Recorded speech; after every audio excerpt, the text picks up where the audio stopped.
Welcome to OzAsia Talks, a series of critical conversations exploring the cultural engagement of Australia and Asia in a post-pandemic world. Let me begin by acknowledging the traditional owners of the lands on which we're meeting. I'm currently on the lands of the Camaragal people, and I acknowledge that OzAsia Festival and the Adelaide Festival Centre are located on the traditional lands of the Kaurna people of the Adelaide Plains. I'd like to pay our respects to elders past and present and to their emerging leaders as well.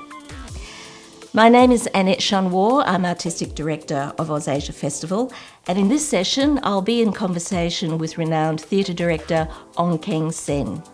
Before we begin, I'd like to encourage you to engage with us and connect with us through Facebook and YouTube, where you'll be able to see all the talks in this series will be posted on those platforms. And you can also find out more about those talks through our website, ozasiafestival.com.au.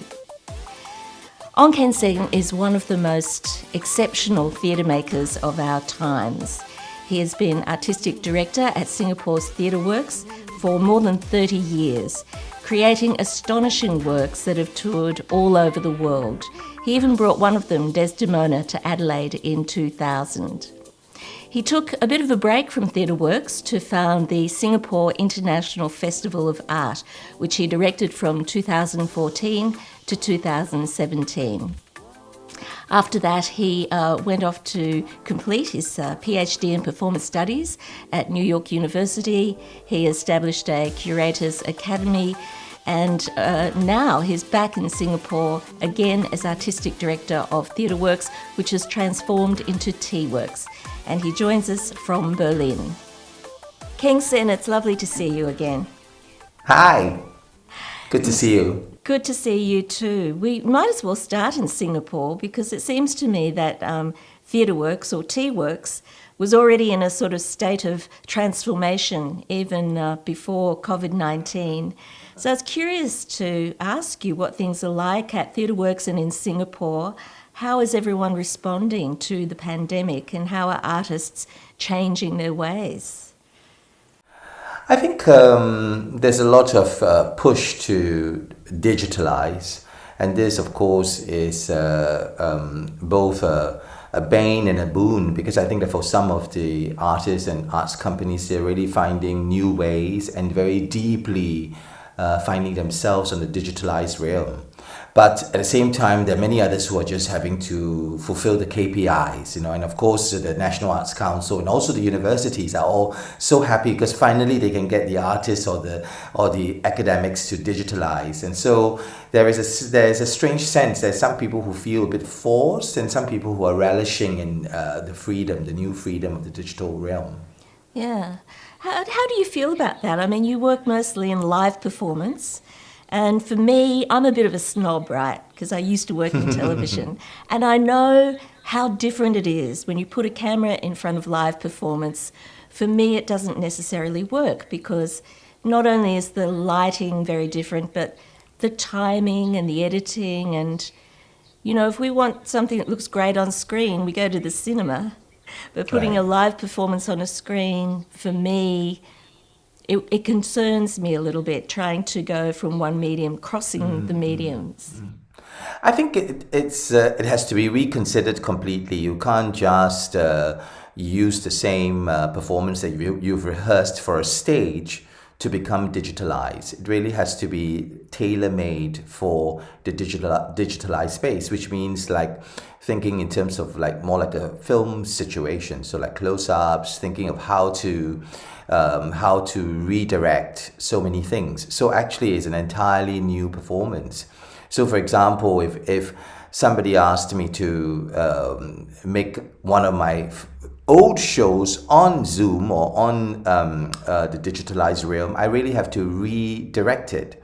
And in fact, that's what I'm thinking of doing right now with one of the older pieces, which had a one-night performance. And then it was great to do it, kind of live, but in University of North Carolina, and actually nobody saw it. And apart from those who were in the university. Yeah. And so I think that this idea of having to reconsider everything makes it a very specific, specialized mode. And I have less problems with it myself because I come from documentary performance, kind of like making documentary on stage is one of my explorations since the year 2000. So for me, I'm not really looking for a kind of a fictional, emotional space or experiential space. I'm really looking for a much more objective space, which of course the camera also creates, some kind of alienation and some kind of distance. So for me, the whole digitalizing is not such a dread, but it really takes a lot of effort to rethink, redirect, rescore. Yeah, and I guess some people are saying maybe this is the beginning of a new hybrid form, so that could be very exciting, an opportunity to innovate. Yeah, but I suppose, it's about whether people innovate out of a need or they innovate just because they have to fulfill, certain obligations. And I think that's the big thing which the pandemic has given us, because there's a real sense like, are we having the same desire? Are we having a different desire? Or are we having no desire? That's also part of the shock for a lot of people, that they realize that they don't want to do anything at the moment. Mm-hmm. Well, it hasn't stopped you. You're in Berlin at the moment. Can I ask you why you're there? Well, I'm trying to set up a collaboration, in the sense that I think that to some level, the work that I do as an international artist becomes very precarious. And with COVID-19, all the traveling has stopped, all the mobility has stopped, a whole re-questioning of what is mobility, right? So now we are mobile online, but we're not mobile physically anymore. And I just feel like having a kind of a way to consider all this in a space which is a little bit more mobile than perhaps Australia or Singapore, because there's hardly any travel possible in and out of Singapore. And I hear the same for you all in Australia. So I think in Europe there's more mobility because there's movement within Europe at least. And I feel a real need to go somewhere where we are not straitjacketed right now. I think that there's quite a lot of straitjacketing, which is of course necessary because we still don't have a vaccine. But at the same time, the question is that do we stop as artists? And for my case, I really feel like I have to keep finding new ways that perhaps from Berlin, I can work to create a kind of a flow back to Asia, because I think Asia is quite badly impacted in the sense that Asia Pacific, because we are surrounded by so many seas and many islands and very little kind of like land connections between countries. So like Singapore as an island, it's impossible to really, you have to fly. And so with that, it means that with the pandemic, I really feel like we have to rethink, but I feel that we can't rethink by just shutting down completely. We have to keep some conduit open still in some way. And many people I know are keeping the conduit open through the digitalized. But I still feel like there is a need for some kind of live connection. So this hybrid model is important. Mm. In the weeks before I last saw you, which was just before the lockdown, I think you had travelled in a very short period of time from the United States to Germany, to Taiwan, to Singapore, to Sydney, where we were together. Right. And so it seems to me that this state of constant movement is your usual state. So it must be a really huge transformation or a big a shift in the way you're operating right now if you are not going to be able to be doing all that travelling all the time. Yeah, I mean one of the big things, of course, that's affecting travel right now is also quarantine, right? Because that has to be factored in. So that means that in the past, maybe you would go for a series of meetings, production meetings for a week. But if you have quarantine, you have to factor in 2 more weeks, let's say. So it becomes a 3-week trip. And then you really also then begin to think like, okay, is this really essential? So I think the pandemic has created a kind of intervention, on our practice, which is always asking you like, is this essential now at this moment? Can you delay the travel, or can you reduce the travel? Can you collapse 2 trips into one? So things like that, I think it's quite healthy. But at the same time, I think it also leads to, I mean, for me, it was like the pandemic was making me think very much about not so much my practice, because I'm not thinking so much about the aesthetic techniques to deal with the moment, but it's really made me think about life a lot. I mean, my life choices rather than my art choices, and how do we want to continue living? So that really is a large transformation, I think. Yeah. Are you coming to any conclusions about that? I think for me it was very much like I also, in it as part of my existence before, nomadism was a very much a way in which I lived, meaning that I could live in a fairly regulated environment like Singapore, which has censorship, which really prioritizes the arts in quite a low way. It's not essential, for example, and with that kind of situation, I could live in Singapore, but because I was also traveling, I was also working in many different environments and being able to actually work with the theatre that I love, which is also a kind of contemporary interaction with traditional arts. And of course, in Singapore, being a very new country, there's hardly any traditional arts left, and this also means that I had to travel to make the work and make the discourse which I was interested in. So now, without this possibility, it really makes me think of where do I want to base myself? Because the large question is that, can I still base myself in Singapore if I cannot travel at all? And I think that's linked a lot to my decision to also start to think about being relocated to somewhere else, because I think, as I said, in Europe, at least you can move around without flying. And I'm really trying to rethink about, should I fly so much? But I think that we talk about cabin fever. Cabin fever for me is a reality, because as an artist, I think that that's how I dealt with a context of censorship in Singapore, which was really then to find other places. And these things about life choices now is really coming to the fore rather than aesthetic choices at the moment.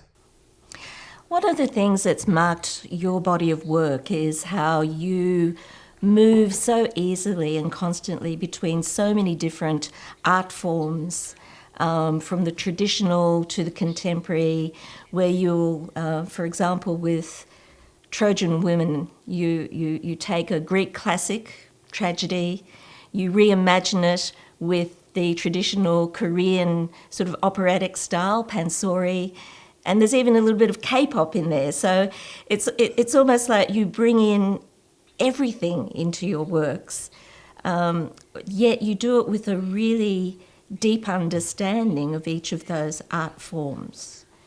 And I wonder, I've seen other people try and do a similar sort of thing, jumble stuff up, and it can be an awful mess. How can you make sure that it doesn't turn out just to be an awful mess on stage?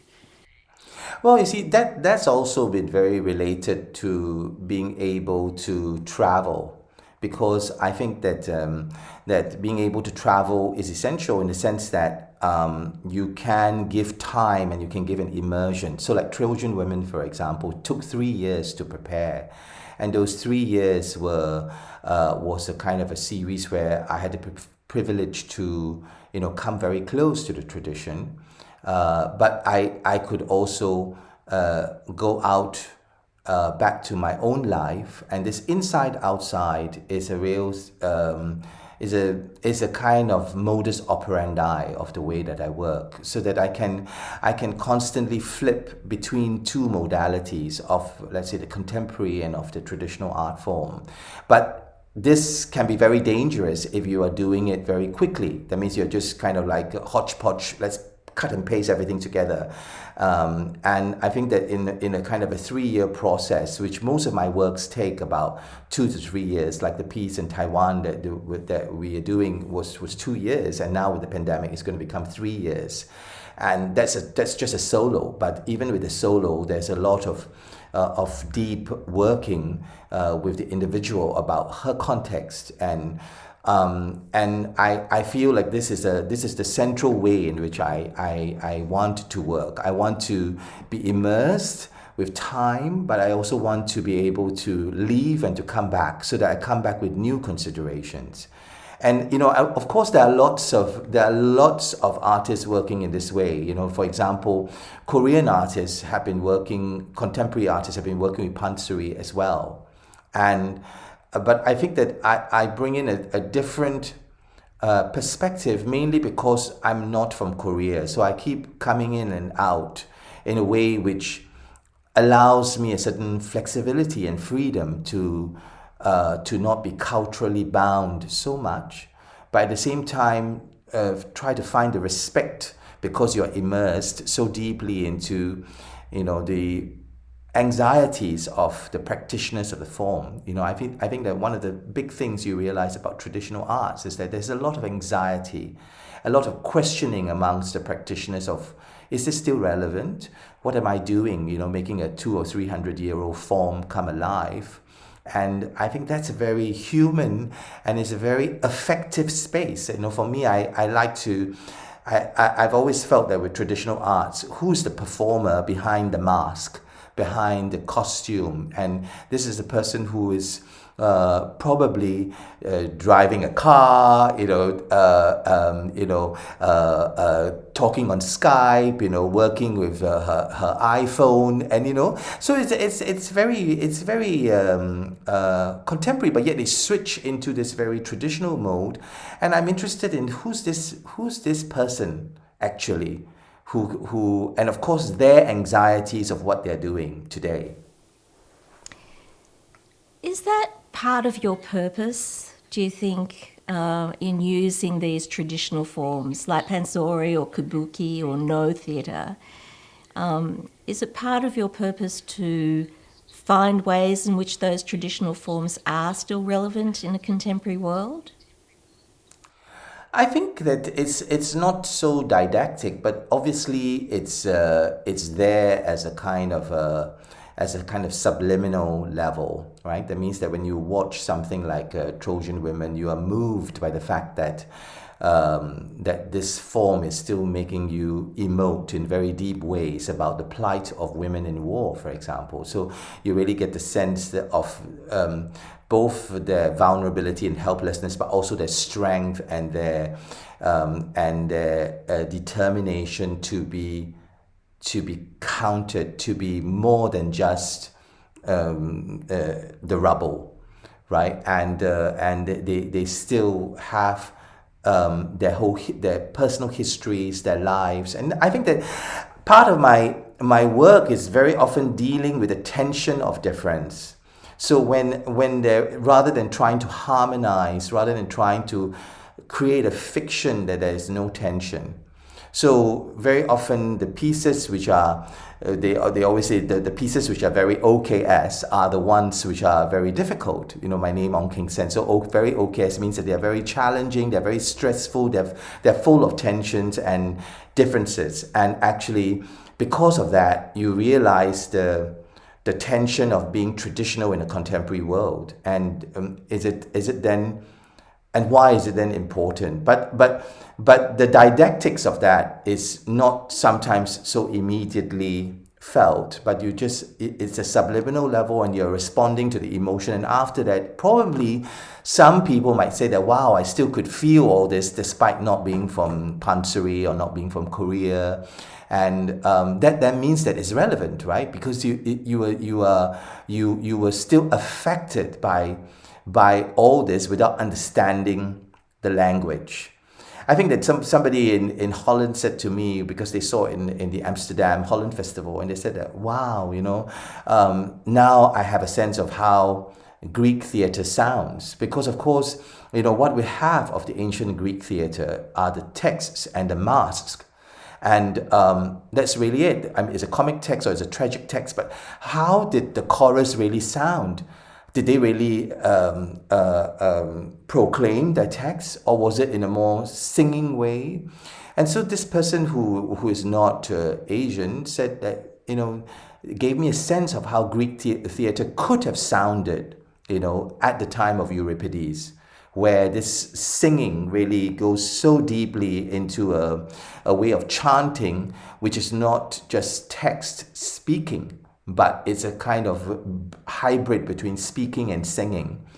And that is true, that we don't know how Greek theatre sounded. And so this strange thing of Pansori created a kind of a bridge for him, which was ancient enough for him to feel like it was possibly this way. So there are all these kinds of reverberations which I'm interested in, yeah. Do you ever get negative feedback from people, a sense of, does anyone ever question whether you are culturally appropriating? Yeah, I think definitely more so when I was younger, and now I think that not so much that I'm older and more wise, but I think that they kind of leave me alone now. It's been said. Right, that means that okay, it's all the attacks have been done on my work in that way, and now it's just like, okay, it's bad art. While I remember or it's good art. Well, I remember like when I was in my 30s, when I first did Lear, there was a lot of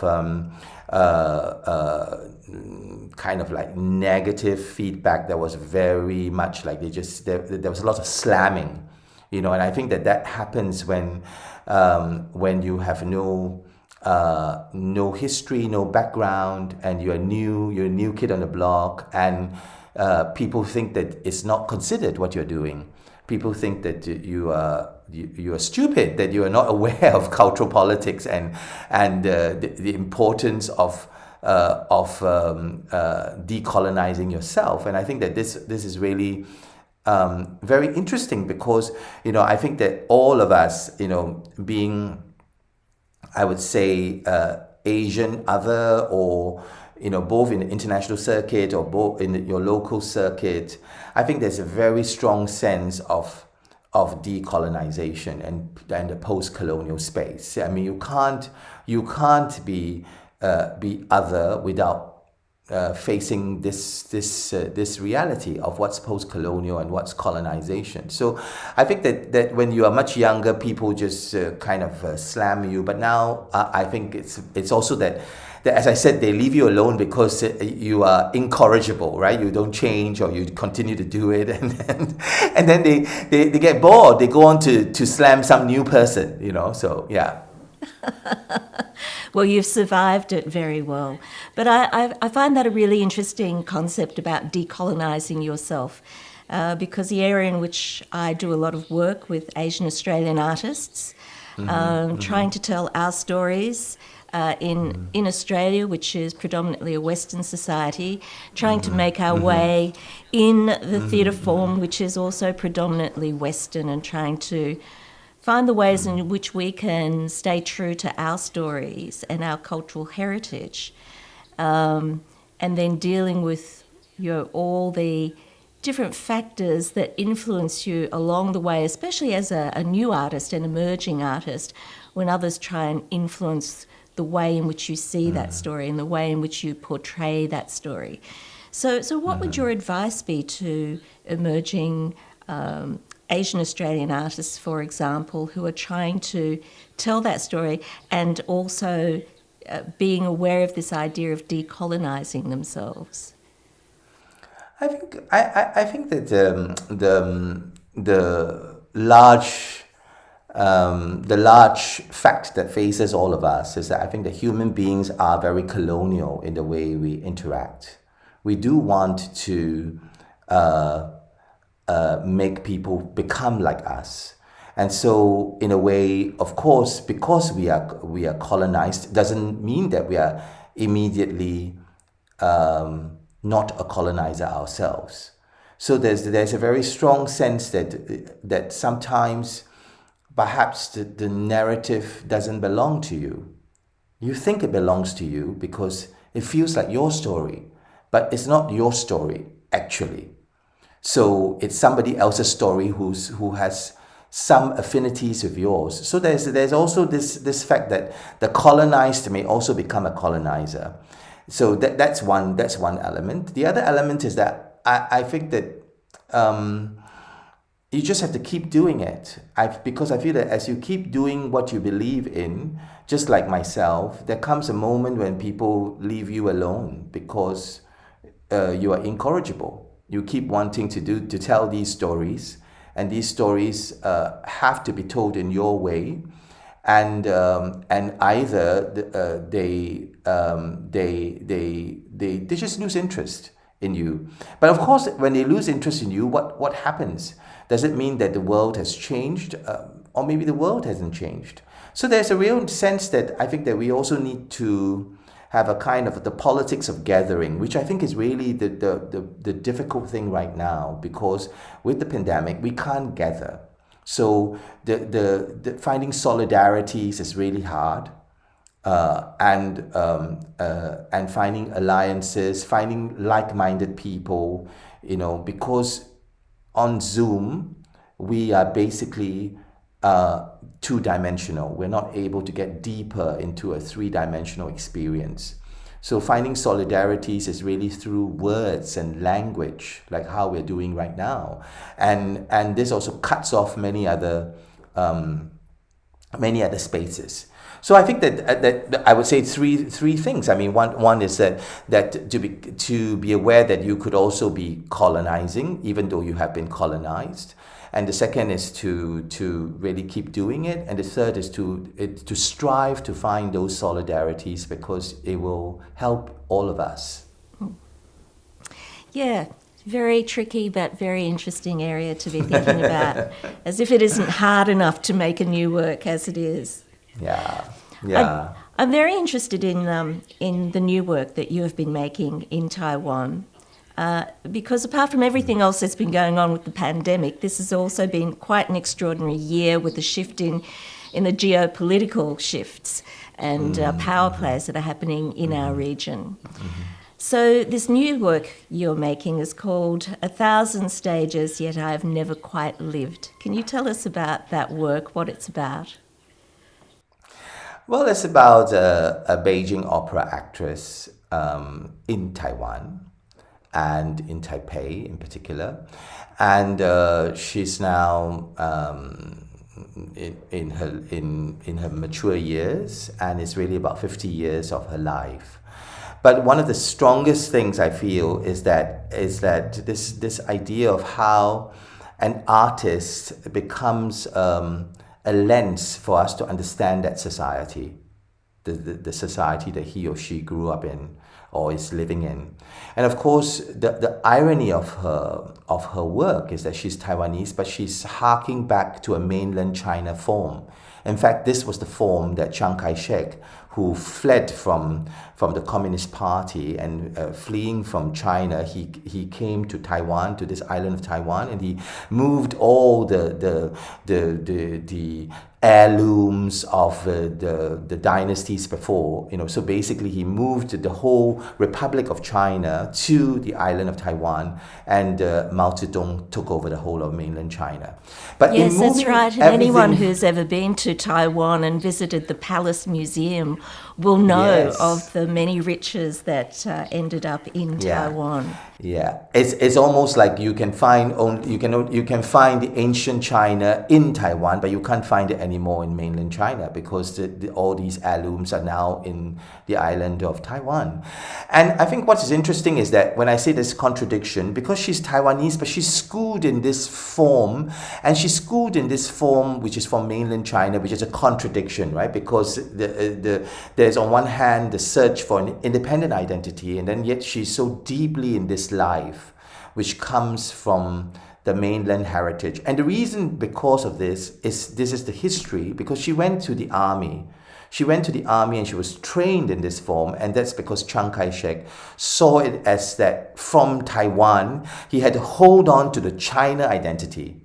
So all these individuals, especially in the army, especially in the education, they were not allowed to be Taiwanese. So they would be fined, they would be jailed in different ways if they tried to express their Taiwanese-ness.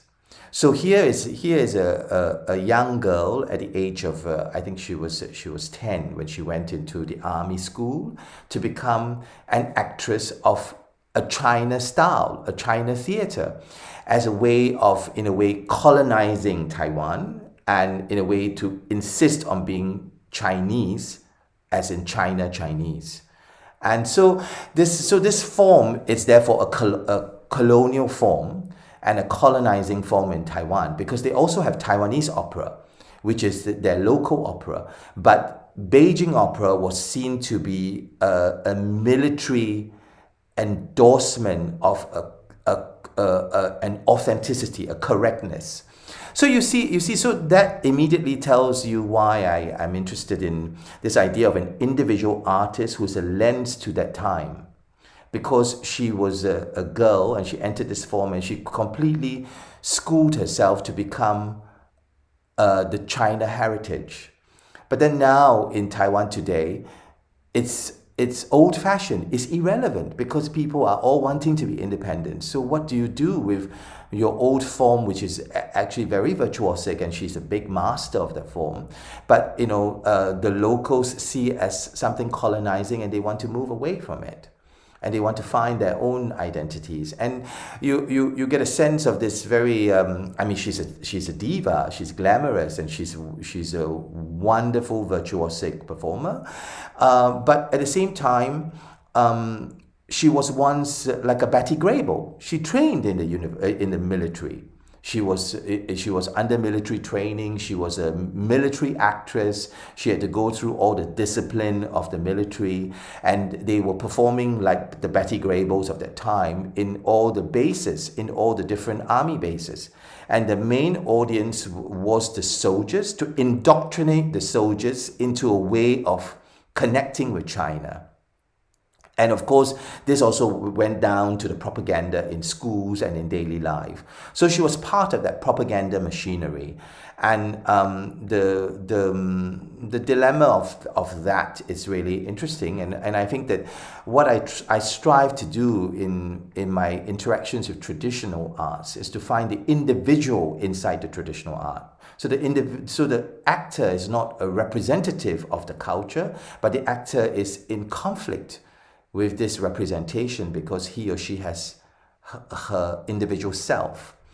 And so in Miss Wei, you see that very clearly. You see a kind of a panoramic sweep of the conflict between China and Taiwan, and what does it mean to be a Chinese diaspora? Because, for example, the mainland China says that wherever you are, if you're Chinese, you belong to China.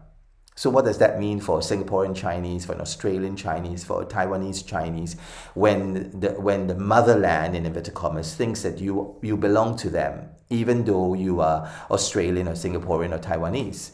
And within that, her self of finding her search for finding herself after art, And you can see like this is a kind of an exploration that I'm very interested in right now, as someone who is aging and wondering like, okay, so what does art mean today to me? You know, and how is it different when I entered art when I was in my 20s, and now in the same way Miss Wei is arriving at that level where she's a propaganda machinery. She's part of the propaganda machinery. She's an actress. She's in the crossroads of China and Taiwan, and finally herself wanting something else from all this. So the piece is really about this sense of her finding a need to be human, and to find her humanness and her spiritual space, which is apart from all these things, which are all the different categories, right? That means that you are an actress, you're a traditional actress, you're a Chinese opera actress, you're a Beijing opera actress, you stand for China, you were part of the machinery, but she's also Taiwanese. And you know, so in all these conflicts, you find it's a very focal point to discover who is the self in relation to all these categories that are imposed on you. It sounds like a fascinating work, and quite different, I think, from anything else that's around. Well, very seldom do people. I mean, like for example, I think Jerome Bell in France has been doing that with, let's say, a ballet de corps from Paris Opera Ballet, and you know, looking at her life and her art in a way. But you know, it's very often still looking at the art form. You know, like, what is a ballet de corps dancer in that particular piece? What's a ballet de corps dancer like? You know, but very much she was talking about her art form, dancing Giselle or dancing whatever. So there's no personal conflict.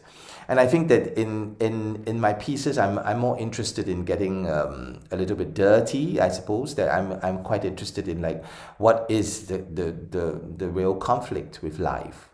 And you know, I think that we all know that at a certain age, the art is no longer enough, perhaps. Yeah, it's wonderful, this sort of parallel with the personal storytelling, and then the military history of Taiwan, against the backdrop of the current tensions between Taiwan and the motherland, as it were. A very pertinent piece, even though it is using this ancient form. Now, with OzAsia Festival, with these talks, we're focusing a little bit on the cultural engagement between Australia and Asia. And, you know, here in Australia, we do feel a sense of wanting to engage because we are part of this region. But looking back the other way, from Singapore, do you feel there is a sense of engagement or wanting to engage with Australia, especially through the arts and with Australian artists? I think it's interesting because that whole movement of Australia towards Asia, you know, which was started by Paul Keating at that time, I feel like it's at that time it felt like a little bit kind of like new brooms sweeping clean, right? That means that it was new, it was trendy, it was politically efficient, it was necessary to have that kind of relationship between Asia and Australia. But I feel that it's transformed itself in a very organic way now, because of course many Singaporeans study in Australia, and they find their lives away from regulation in Australia, and they find a diversity there which is always attractive and necessary for us as Singaporeans, because we grew up in such a diverse situation that, you know, naturally, you know, if you are, let's say, in Germany, and it's you know, Germany after the Holocaust basically became monocultural, so, and now it's dealing with its new cultures. So for me, it's diversity is still not a part of daily life. But I think Singaporeans going to Australia find that diversity is a part of daily life. And so, at least for this reason, Singapore and Australia is deeply connected because also English is used as the first language, or the language of the vernacular, the daily use. And so I think that Singaporeans find a lot of connection with Australia. And initially it seemed to be something a little bit kind of like a political decision, but I think it's become very real. And I feel that in the arts, the Australian arts is always attractive to Singaporeans because there's much more freedom and a much more considered, it's driven by politics, which is a much more diverse rather than a monolithic party, right? In Singapore, it's one ruling party, while in Australia there is a open space for difference and free expression. So I feel like the Singapore artists are very attracted to Australia. But of course, there is still a deep sense that Australia is down under as well because it's quite far away.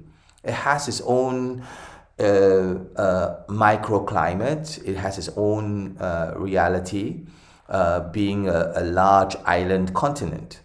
And there is a deep sense that when you go there, you're really going to a new world, a different world, because it has its own specifics, which is not really related to Asia, and it has its own specifics, which is not really related to the UK or to America, it's just itself, with a lot of the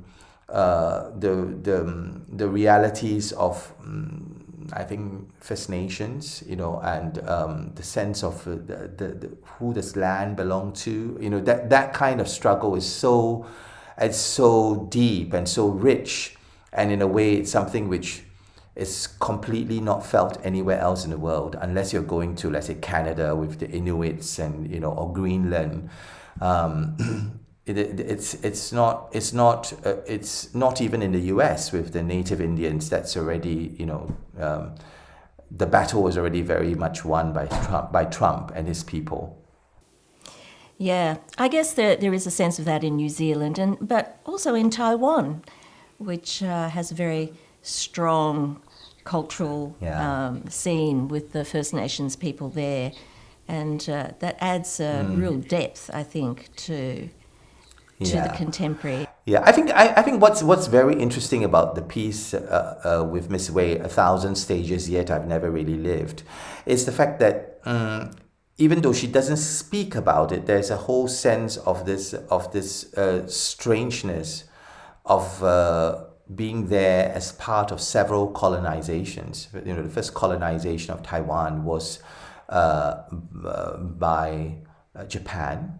And then second colonization was by Chiang Kai-shek, coming from mainland China and in a sense suppressing the local identity.